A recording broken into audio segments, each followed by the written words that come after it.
రేవంత్ రెడ్డి గారు మీరు ఒక మంచి ఫ్రెండ్ అని మార్కెట్ లో టాక్. నాకు అందరూ ఫ్రెండ్స్ అంటే అట్లేం కాదు. బీఆర్ఎస్ లో జాయిన్ అయిన తర్వాత ఎప్పుడైనా కనెక్షన్ లో వచ్చారా రేవంత్ రెడ్డి గారు? లేదు. బీఆర్ఎస్ బిఎస్పి రెండింటి మధ్యలో ఒక గ్యాప్ వచ్చింది. ఆ గ్యాప్ సమయంలో ప్రస్తుత ముఖ్యమంత్రి రేవంత్ రెడ్డి గారు మిమ్మల్ని పిలిచి మా పార్టీలో రండి, మీకు ఒక టిఎస్పిఎస్సి సంథింగ్ పోస్ట్ మీకు ఆఫర్ చేస్తాను. నిజమా సార్? ఎంతవరకు నిజమా? ఒకవేళ నిజమైతే ఆయనే చెప్పారు కదా. అవును, ఆయనే చెప్పారు. ఆయన చెప్పారు, అది వాస్తవం కూడా. కానీ నేను రానని చెప్పాను. నేను ఎందుకు రానని చెప్పినట్టు, నాకు కేసీఆర్ గారితో పోవాలని నాకు ఇష్టం ఉంది, అందుకోసం నేను వార్తను పోతున్నాను. నువ్వు ఆలోచించుకో ఒకసారి, ఇది నిరుద్యోగుల కోసం పనిచేసే సంస్థ అంటే రేవంత్ రెడ్డి గారు థ్యాంక్ యూ వెరీ మచ్, కానీ నాకు ప్రజల గొంతుకగా ఉండాలని ఉంది. ఈరోజు తెలంగాణ రాష్ట్రంలో నిజంగా నికార్సైన ప్రజల గొంతుకగా బీఆర్ఎస్ పార్టీ కేసీఆర్ గారి నాయకత్వం నడుస్తూ ఉంది, కేటీఆర్ గారి నాయకత్వం నడుస్తుంది. నేను గల్లీలోని ప్రజల కోసం ప్రజల కోసం, ప్రజల సమస్యల పరిష్కారం కోసం కొట్లాడాలనుకున్నాను. అంతే తప్ప ఏ సిరువుల్లో కూర్చొని క్యాబినెట్ హోదా తీసుకొని ఎర్రబొగ్గ కారులో బిల్లబండ్రతుల మధ్యలో బతకాలి. ఆ జీవితాన్ని నేను 26 సంవత్సరాలు చూసిన. ఇక నాకు చాలా ప్రజల మధ్యలో ఉండాలనుకున్నా. నా శేష జీవితం అంతా కూడా ప్రజల మధ్యలోనే గడపాలనుకున్నాను. అందుకొరకు నేను కేసీఆర్ గారితో వెళ్తానని చెప్పాను. సో ఆయనగా రకరకాల కామెంట్స్ వాళ్ళు చేశారు. సరే, అక్కడ చర్చ. తెలంగాణ రాష్ట్రంలో రేవంత్ రెడ్డి గారు ముఖ్యమంత్రి అయిన తర్వాత, కాంగ్రెస్ పార్టీ ఇక్కడ అధికారం తీసుకున్న తర్వాత, ఇప్పుడు ప్రజల్లో ఉన్న ఫీలింగ్ అంటే, కొంతమంది వాయిస్ బైట్స్ మనం తీసుకుంటే పబ్లిక్ ఒపీనియన్స్ తీసుకుంటే, ప్రస్తుతం రియల్ ఎస్టేట్ మార్కెట్ చాలా బాగా ఉంది, పేద ప్రజలు చాలా బాధగా ఉన్నారు, ఎందుకు మేము రేవంత్ రెడ్డికి ఓటేసామా, ఆ బీఆర్ఎస్ గవర్నమెంట్ ఉంటే బాగుండేది అని అనుకుంటున్నారు. ఒక ఐపీఎస్ ఆఫీసర్గా ఇన్ని సంవత్సరాలు మీరు బహుజన్ సమాజ్ పార్టీలో ఉండి మీరు చెప్పారు కొన్ని వేల గ్రామాలు చూశారని చెప్తున్నారు. ప్రస్తుతం రాజకీయ సినారియో మీ దృష్టిలో ఎలా ఉంది సార్ తెలంగాణ రాష్ట్రం? ఘోరంగా. ఎప్పుడెప్పుడు ఎలక్షన్లు వస్తాయా, ఎప్పుడెప్పుడు రేవంత్ రెడ్డిని కాంగ్రెస్ పార్టీని బొంద పెడదామా అని చెప్పి తెలంగాణ ప్రజలు 1000 కళ్ళతో చూస్తున్నారు. ఏదో నేను బీఆర్ఎస్ పార్టీలో ఉన్నా కాబట్టి మాట్లాడలేను. మీరు జనాల దగ్గరికి, ఎవరి దగ్గరికి పోయినా మీకు ఇదే, ఎప్పుడెప్పుడు మళ్ళీ తీసుకొచ్చి కేసీఆర్ గారిని ఆ సీట్ మీద కూర్చోబెడదామా, అది పరిస్థితి అలా తెలంగాణ. ఇక దానికి రకరకాల కారణాలు ఉన్నాయి. మొట్టమొదట రేవంత్ రెడ్డి గారికి పరిపాలన అనుభవం లేదు. ఆయనకు తెలిసిందంతా కేసీఆర్ గారి మీద దుమ్మెత్తిపోయడమే. కేసీఆర్ గారి ఆనవాళ్ళు లేకుండా చేస్తాను అని చెప్పే ఒక అసంబద్ధమైన విద్వేషపూరిత నినాదాన్ని ఎత్తుకొని ఆయన తిరుగుతూ ఉన్నాడు. అది తెలంగాణ ప్రజలకు నచ్చడం లేదు ఆ విషయం. Okay, KCR is KCR. అంటే తెలంగాణ రాష్ట్రం రావడానికి ఆయన చేసిన పోరాటం మామూలు పోరాటం కాదు. ఇది 1969 నుంచి నడుస్తుంది పోరాటం. ఎప్పుడు కూడా మరి తెలంగాణకు రాలేదు కదా. ఈ తెలంగాణ రాకుండా చూసింది కాంగ్రెసే, ఆంధ్ర పెత్తందారి పాలకులు.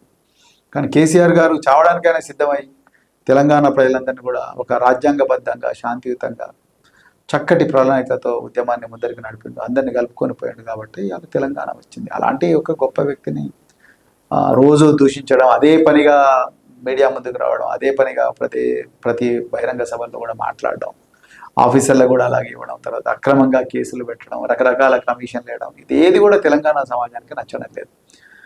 ఇక రెండోది, ఆయనకు పరిపాలన దక్షత లేదు. ఆయనకు ఎట్లా చేయాలో తెలుస్తలేదు. ఆయనకు తెలిసిందంతా కూడా రియల్ ఎస్టేట్ నుంచి వాడుకొని దాని నుంచి ఎట్లా 1000 కోట్లు సంపాదించి ఢిల్లీకి మూటలు పోయాలి అన్నదే వాళ్ళకి బాగా తెలిసినట్టుగా ఇప్పుడు వాళ్ళు చేసే పనులను చూస్తే అవగతం అవుతుంది. అందుకొరకు తెలంగాణలో కాంగ్రెస్ పీడ విరగడ కావాలని ప్రజలు కోరుకున్నారు. కోటాలు దేవులకు మొక్కుంటున్నారు. 6 గ్యారంటీస్ ఇంప్లిమెంటేషన్ ఇన్ తెలంగాణ ఎలా ఉంది సార్? లేదండి, అసలు 6 గ్యారంటీస్ అనేవి లేవు. మీరేదో ఆర్టీసీ బస్సుల్లో మహిళలకు ఉచితంగా బస్సు ప్రయాణం చేస్తున్నామని అంటున్నారు. అది తప్ప ఇంకెక్కడ కూడా లేదు. ఎక్కడ వాళ్ళు ఈ పెద్దగా చేసిన దాఖలా లేవు. చేసినా కూడా అది అసంపూర్తిగానే ఉంది. ఉదాహరణకు రైతు రుణమాఫీ 40 లక్షల మంది రైతులకు ఇవ్వాల్సింది కేవలం 20 లక్షల మంది రైతులకి ఇచ్చి రుణమాఫీ చేశామన్నారు. రైతు భరోసా అందరికి ఇస్తామన్నారు. మళ్ళీ తీసుకుపోయి కేవలం 3 రైతు భరోసా, రైతు బంధు అంటున్నారు. కేవలం 3 ఎకరాలు ఉన్న రైతులకు మాత్రమే ఇచ్చారు. అది కూడా ఒకసారి మాత్రమే ఇచ్చారు. ఇప్పటివరకు దాదాపు 450 రోజుల పరిపాలన వీళ్ళది. 450 రోజుల పరిపాలన ఒక్కటేసారి రైతు భరోసా వేశారు. తర్వాత రైతు కూలీలకు 12,000 రూపాయలు ఇస్తామన్నారు. అది ఇంతవరకు కావాలి. మహిళలకు 4,000 రూపాయలు ఇస్తామన్నారు. వృద్ధులకు 4,000 రూపాయల పెన్షన్ అది అవ్వలేదు. మహిళలకు 2,500 అన్నారు. అది అవ్వలేదు. స్కూటీలు ఇస్తామన్నారు. కాలేజ్ పోయే అమ్మాయిలందరికీ, 18 సంవత్సరాల అమ్మాయిలందరికీ అది ఇవ్వలేదు. ఇక తులం బంగారం అయితే అది ఒక పెద్ద ఫార్స్ అయిపోయింది. తులం బంగారం ఇస్తామన్నారు కళ్యాణ లక్ష్మి స్కీమ్లో 1,116,000 పాటు తులం బంగారం ఇస్తాను, అవి కూడా అవ్వలేదు. సో ఇట్లా ప్రతి చోట కూడా ఏది చూసినా రాలే ప్రజలు అంటున్నారు. దానితో పాటు కరప్షన్, విపరీతమైన కరప్షన్. ఏ మంత్రి ఆయనకు సపరేట్ దుకాణం ఓపెన్ చేసుకున్నారు. సో దాంతో ప్రజలకు వీళ్ళ మీద విశ్వసనీయత పోయింది. సో అంటే ఈ ప్రభుత్వం విశ్వసనీయత కోల్పోయింది, విశ్వాసం పోయింది ప్రజలకు. ఒకసారి ప్రజలకు ప్రభుత్వం మీద విశ్వాసం పోతే వాళ్ళు ఎన్ని డబ్బులు ఇచ్చినా కూడా ఇంకా రాదు మళ్ళీ. అది కాంగ్రెస్ వాళ్ళకి కూడా అర్థమైపోయింది. అందుకొరకే వాళ్ళు ఇక మనం ఎండ ఉన్నప్పుడే ఏమంటారు ఇది చేసుకుందాం అనేది వాళ్ళు దుకాణం ఓపెన్ చేసుకొని విచ్చలవిడిగా డబ్బులు ఎక్కడ చూడు 10%, 12%, 15% కమిషన్తో పనులు చేసుకుంటా ఉన్నారు. సో ఇది ప్రస్తుత రాజకీయ పరిస్థితి రాష్ట్రం. సార్ ఇప్పుడు పొలిటికల్ సినారియో ఇలా చేంజ్ అవ్వడానికి ఫెయిల్యూర్స్కి రేవంత్ రెడ్డి గారి ఫెయిల్యూర్ అంటారా, లేకపోతే రీజనల్ పార్టీస్ అండ్ నేషనల్ పార్టీస్తో వచ్చే ఇన్అడిక్వెన్సీ ఇది అంటారా? మీ ఒక ఐపీఎస్ అధికారి. చాలా మంచి ప్రశ్న అండి ఇది. తెలంగాణకి ఎప్పుడు కూడా తెలంగాణ ప్రాంతీయ పార్టీతోనే ప్రయోజనం ఉంటుంది, నేషనల్ పార్టీస్తో ఉంటుంది. నేషనల్ పార్టీస్ ఓన్లీ తెలంగాణ ఒక కామధేనువు లాగా చూస్తాయి, ఒక ఏటీఎం లాగా చూస్తాయి. కానీ భారత రాష్ట్ర సమితి తెలంగాణను గుండెలో పెట్టుకున్నది, తెలంగాణ కోసమే పుట్టింది. అది ఒకప్పుడు తెలంగాణ రాష్ట్ర సమితి, ఇప్పుడు భారత సమితి తెలంగాణ కోసం పుట్టింది. తెలంగాణ తల్లి అంటే ప్రసవించిన శిశువు భారత రాష్ట్ర సమితి. సో తెలంగాణ చరిత్రలో భారత రాష్ట్ర సమితి ఒక అవసరం, చారిత్రక అవసరం, రైట్. భారత రాష్ట్ర సమితి ఏం చేసినా కూడా మొట్టమొదట గుండెలో పెట్టుకునే ప్రయోజనం ఏంటంటే తెలంగాణ.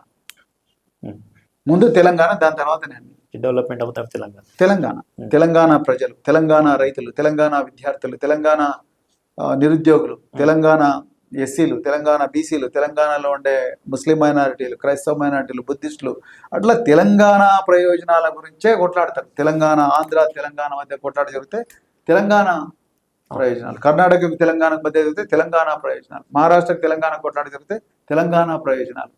కాంగ్రెస్ చేయగలదా? బీజేపీ చేయగలదా? అక్కడ పక్కన బీజేపీ ఉంది మహారాష్ట్రలో, కర్ణాటకలో కాంగ్రెస్ ఉన్నది, ఆంధ్రలో ఎన్డీఏ ప్రభుత్వం ఉన్నది. ఇక్కడ ఉండే బీజేపీ వాళ్ళు చంద్రబాబు నాయుడుతో కొట్లాడతారా? ఇక్కడ ఉండే కాంగ్రెస్ వాళ్ళు మా కర్ణాటక కాంగ్రెస్ అని కొట్లాడతారా? సో పాయింట్, తెలంగాణ రాష్ట్ర సమితి తెలంగాణ కోసం పుట్టిన party, regional party plus Telangana ప్రయోజనాలే పరమావధిగా పుట్టిన పార్టీ. అందుకొరకు మేము నిద్రపోయినా, నిద్ర లేచినా, నడిచినా, శ్వాస తీసుకున్నా, శ్వాస వదిలినా, ఏం చేసినా కూడా తెలంగాణ గురించే మాట్లాడుతున్నాం. తెలంగాణ ప్రజలకు ఈ విషయంలో స్పష్టత ఉంది. మొన్న 2023లో మాత్రమే ఆ స్పష్టత కోల్పోయింది తెలంగాణ ప్రజలు. 2024 పార్లమెంట్ ఎలక్షన్లో కూడా స్పష్టత కోల్పోయింది. ఇప్పటికి కూడా బాధపడుతున్నారు ప్రజలు. అమ్మా అనవసరంగా వీడి మాయమాటలని మోసపోయినవరా బాబు అన్న ఫీలింగ్లో ఉంటారు. అందుకని తెలంగాణ ప్రయోజనాలకు తెలంగాణ పార్టీనే కరెక్ట్. ఆ పార్టీ పాలనలో ఉన్నప్పుడే తెలంగాణ దేశంలో నెంబర్ 1 స్థాయికి పోయింది. ఇప్పుడు 0 స్థాయికి వచ్చింది. సార్ ఈ ఫెయిల్యూర్ ఏదైతే మనం మాట్లాడుకున్నామో రీజనల్ అండ్ నేషనల్ పార్టీస్ వరకు, అదే టీఆర్ఎస్ పార్టీ రీజనల్ పార్టీగా చేంజ్ అవుతాం, బీఆర్ఎస్గా చేంజ్ అవుతాం అనే ఆశ అనే ఒక చేంజెస్ రావడానికి ప్రజలు భరోసా కోల్పోయారా పార్టీ మీద? అనుకోవచ్చు. మేము భారత రాష్ట్ర సమితిగా రూపాంతరం చెంది చుట్టుపక్కల రాష్ట్రాల్లో కూడా భారత రాష్ట్ర సమితిని స్ప్రెడ్ చేయాలన్న ఆలోచన చాలా మంచిది యాక్చువల్. దానివల్ల చుట్టుపక్కల రాష్ట్రాల్లో ఉండే తెలుగు ప్రజానికానికి తెలంగాణ సంస్కృతి అంతో కొంత పరిచయం ఉన్న ప్రజానికాలకు, ఉదాహరణకు హైదరాబాద్, కర్ణాటక కానీ, లేకపోతే విదర్భ ఆఫ్ మహారాష్ట్ర కానీ, లేకపోతే ఆంధ్రప్రదేశ్ కానీ, ఆంధ్రప్రదేశ్తో బార్డర్ ఉన్న తెలంగాణతో బార్డర్ ఉన్న ఆంధ్రప్రదేశ్లోని కొన్ని జిల్లాలు కానీ, వీళ్ళందరికీ కూడా చాలా గొప్ప ప్రయోజనం నెరవేరుస్తారు. ఇవాళ కాకపోయినా రేపైనా చేస్తారు. 100% జరుగుతుంది. Sir the main ambition of Telangana form అయిన తర్వాత విద్య మరియు ఆరోగ్యాన్ని ఒక మంచి స్థాయిలో తీసుకెళ్లాలనేదే కేసీఆర్ గారి ఒక ఆశయం అండి. ఇప్పుడు కాంగ్రెస్ గవర్నమెంట్ వచ్చిన తర్వాత వైద్య మరియు విద్య మీద ఎలాంటి ఆలోచనలు నడుస్తున్నాయి? ఎలాంటి ఇంప్లిమెంటేషన్స్ బయటకు వస్తుంది సార్? వాళ్ళు ఏం చేయడం లేదు. వైద్య విద్యనే కాదు, అసలు ఎక్కడ కూడా కాంగ్రెస్ పార్టీ ఏమీ చేయడం లేదు. వాళ్ళు రోజు ఇష్యూ టు ఇష్యూ జంప్ అవుతున్నారు. ఆనాడు ముఖ్యమంత్రిగా ఉన్న కేసీఆర్ గారి మీద రోజు రాలేయడానికే వాళ్ళకి టైం సరిపోతలేదు. వీళ్ళకి ఒక స్పష్టమైన ఒక బృహత్తరమైన ప్రణాళిక ఉంటే ఏంటది? నేను ఇంతకుముందే చెప్పిన, అవును సార్. ఒక రాష్ట్రాన్ని పరిపాలించాలంటే ప్రజలకు ఒక నినాదాన్ని ఇవ్వాలి, ప్రజలకు ఒక డైరెక్షన్ ఇవ్వాలి, అధికార యంత్రాంగానికి ఒక డైరెక్షన్ ఇవ్వాలి, సొంత పార్టీ ఎమ్మెల్యేలకు ఒక డైరెక్షన్ ఇవ్వాలి. అన్ని పార్టీలలో ఉండే నాయకులందరినీ కలుపుకొని అఖిలపక్ష సమావేశాలు పెట్టి ఈ విధంగా జరుగుతుందని రిటైర్డ్ సర్వింగ్ ఎంప్లాయీస్ అందరూ తీసుకొచ్చి మీ అనుభవాన్ని అంతా రంగరించి మనం ఒక కొత్త డైరెక్షన్లోకి తీసుకెళ్దామన్న ఒక ఆలోచన ముఖ్యమంత్రి చేయాలి, అధికార పార్టీ చేయాలి. ఇవన్నీ జరుగుతున్నాయి తెలంగాణలో, జరగడం లేదు. రోజు ఏమంటారు, టీవీ డిబేట్ లాగా జరుగుతుంది ప్రభుత్వం అంతా కూడా. ఒక ఆయన సేమ్ పార్టీలు ఉండే వాళ్ళే, చిన్నారెడ్డి గారు ఒక మాట అంటారు, ఉత్తమ్ కుమార్ రెడ్డి గారు ఒక మాట అంటారు, కోమటిరెడ్డి వెంకటరెడ్డి రోజుకు ఒక మాట అంటాడు, పొంగులేటి శ్రీనివాసరెడ్డి, వీళ్ళందరూ మాట్లాడుకుంటే ఆయన పని ఆయన క్వైట్గా ఆయన గురించి భూములు చేసుకుంటూ పోతూనే ఉన్నాడు. సో ఇక్కడ ఉన్నది ఇక్కడ ఈ కొండా సురేఖ అప్పుడప్పుడు డైరెక్ట్ విచ్చలవిడిగా మాట్లాడుతూ ఉన్నారు. సో ఇక ఏమున్నది ఇక్కడ, ఏమన్నా గవర్నెన్స్ ఉన్నది ఇక్కడ? సో అంటే ఒక నాయకుడు ఒక డైరెక్షన్ ఇస్తే అందరు కూడా నడవాలి అందులో. ఆ డైరెక్షన్ ఇచ్చే నాయకుడు లేడు. అసలు వీళ్ళు ఏం డైరెక్షన్ ఇవ్వాలని తెలియదు. వీళ్ళు సముద్రంలో మధ్యలో ఇరుక్కున్నారు. ఇప్పుడు ఆ నాయకుడికే కరెక్ట్ డైరెక్షన్ కంపాస్ చెడిపోయింది. ఇప్పుడు వీళ్ళ సముద్రంలో ఉండే నావికుడికి ఒక కంపాస్ ఉంటుంది. ఈస్ట్ అంటే ఇక్కడ ఉంటుంది, నార్త్ అంటే ఇక్కడ ఉంటుంది, వెస్ట్ అంటే ఇక్కడ ఉంటుంది, సౌత్ అంటే ఇక్కడ ఉంటుంది. ఈ కాంగ్రెస్ వాళ్ళకి కంపాసే చెడిపోయింది, జీపీఎస్ ఫెయిల్ అయింది. ఇప్పుడు ఏం చేయాలని అర్థం అయితే లేదు. ఇది వాస్తవం చెప్తున్నా. ఓకే, స్టేట్ నుంచి అధినాయకుడు అక్కడ ఇస్తున్న ఆదేశాలు కరెక్ట్ గా లేవంటారా రాష్ట్ర నాయకుడికి? ఎక్కడ రాహుల్ గాంధీ ఆర్డర్స్ రేవంత్ రెడ్డి, రాహుల్ గాంధీ కూడా డ్రామా చేస్తున్నాడు అండి. రాహుల్ గాంధీ సిన్సియర్ పనిచేస్తున్నాడు. డ్రామా, ఆయన డ్రామా కాకపోతే చేతిలో రాజ్యాంగం పట్టుకుంటాడు, ఇక్కడ అదే రాజ్యాంగానికి ప్రతిరోజు ఉల్లంఘన జరుగుతుంటాడు. కాంగ్రెస్ బీజేపీ ఇద్దరు కూడా తోడు దొంగ అంటే బడేబాయ్ చోటేబాయ్ లాగా పనిచేస్తున్నారు. ఇది రాహుల్ గాంధీ తెలియదా? చెప్పండి మీరు. జైనూరులో కమ్యూనల్ రైట్ అవుతుంది, రైట్? కమ్యూనల్ రైట్ అయితే మరి ఎక్కడ పోయిండు? 3 రోజుల దాకా నార్మల్సీ రాలేదు జైనూరులో. జనవాడలో క్రైస్తవ ప్రార్థనా మందిరాల మీద దాడులు జరుగుతాయి. మరి ఎవరు దాని గురించి ఎందుకు మాట్లాడరు? ఎక్కడ పోయింది? జీవించే హక్కు లేదు తెలంగాణలో. విపరీతంగా ప్రతిపక్షాల మీద కేసులు పెడుతున్నారు. రాహుల్ గాంధీ తెలియదా? ఆర్టికల్ 19 ఏం చెప్తుంది?